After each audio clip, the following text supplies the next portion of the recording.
वामदेवाय नमस्ते।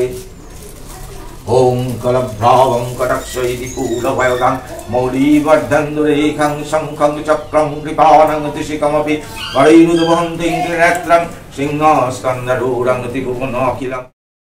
Hi everyone, আশা করি তোমরা সকলে খুব ভালো আছো।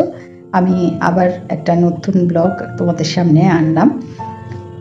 আসলে ডেলি ব্লগ সেইভাবে না দেওয়া হয়ে ওঠে না রোজকারটা রোজ, কারণ সময়ের ভীষণ অভাব সব কিছু সামলে। আমাদের বাড়িতে সত্যনারায়ণ পুজো ছিল, আমি সেই ব্লগটাই আজকে এডিটিং করার সময় পেলাম আর কি।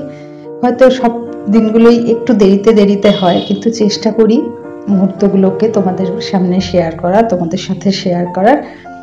আর সেই যেদিনকে পুজো ছিল সেদিনকে দিদিভাই এসেছিল, দিদিভাই ছোটদা উত্তরপাড়ার থেকে এসেছিল। এখানে বাণী শেষদি ওরা তো ছিলই, আর যেহেতু ছুটির দিন বুলটিদাও ছিল, বাড়ি ভর্তি সবাই ছিল। আর আমাদের ছেলে মেয়েরা বড় হয়ে গেছে, এখন আর আমাদের অনেকটাই চিন্তা লাঘব। আর ছেলে মেয়ে দুজনেই পুজোতে মানে গোছগাছ খুব সুন্দর করে। তো আর এদিকে দিদিভাইও ছিল, বাণী ছিল, সবাই মিলেই ওরা গোছগাছ করেছে, আমি শুধু তদারকিটুকুই করেছি। আর ওরাই সব গোছগাছ করেছে পুজো। তো পুজো শুরু হয়ে গেছে, সবাই রয়েছে। আসলে যা হয় পুজোর জিনিস ছড়ানো থাকলে ঘরের মধ্যে পুজো করা, তো আমাদের নারায়ণ তো রোজই দিনই পূজিত হন, কিন্তু বিশেষ পূর্ণিমায়, কোনো পূর্ণিমায় আমি সিন্নি দিই, কোনো পূর্ণিমায় বাণী দেয়, কোনো পূর্ণিমায় শেষদি দেয়, এরকম করে বিশেষ পূর্ণিমাতে নারায়ণকে সিন্নি দেওয়া হয়। এবার পুজোয় হোম হবে, নতুন হোমকুণ্ড কিনেছি। আগে হোম সবসময় হয়ে উঠতো না, এবার ইচ্ছা আছে হোমটা করার পুজোর সময়। আর হোমের জোগাড়টা ওটাই করছে, ওই আর কি খুবই পটু এইসব জিনিসে। আর ওর বাবা জেঠু সবাই তো এখন আস্তে আস্তে বয়স হচ্ছে বা অসুস্থ, ওই জন্য আর ওর জেঠু তো একদমই পারে না, সেই কারণে ওটাই হোম গুছিয়েও নিচ্ছে এবং হোমে বসবে ওই পুরোহিত দাদার সাথে, ওই করে, ও তো খুব সুন্দর পুজো করে। তাই জন্য একদম দায়িত্ব ছেড়ে আমি নিশ্চিন্ত, মানে মেন দায়িত্বে গোছানোর দায়িত্বে গোটাই আছে। আর সঙ্গে আছে মানাই, বাণী, শেষ দিদি ভাই, ওরা তো আছে। আর শেষদির শরীরটা ভালো না বলে শেষদি একটু বেলায় এসেছে।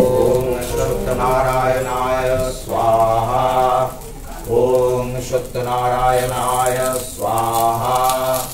ओम सत्यनारायणाय स्वाहा।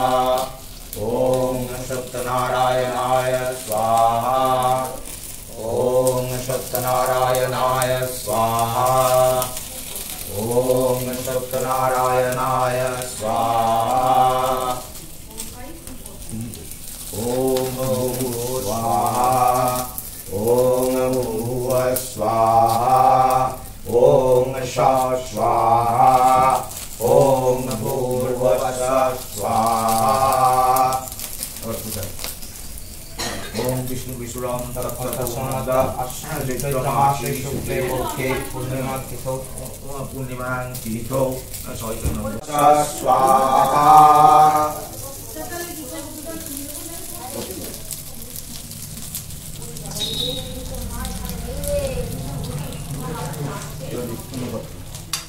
আর এদিকে কোকো বাবুকে আজকে বেঁধে রাখা হয়েছিল বলে ভীষণ জ্বালাতন করেছে, ওকে সবাই মিলে পালা করে সামলানো হচ্ছে। আসলে এত কিছু দেখে না ও বুঝতে পারছে না, ও ভীষণ বিরক্ত করছিল। পুজো দেখেছো তুমি? আর দুষ্টুমি করেছো আজকে খুব, এত কান্নাকাটি করে কেউ? মন দিয়ে পুজো দেখতে হয়, ওকে?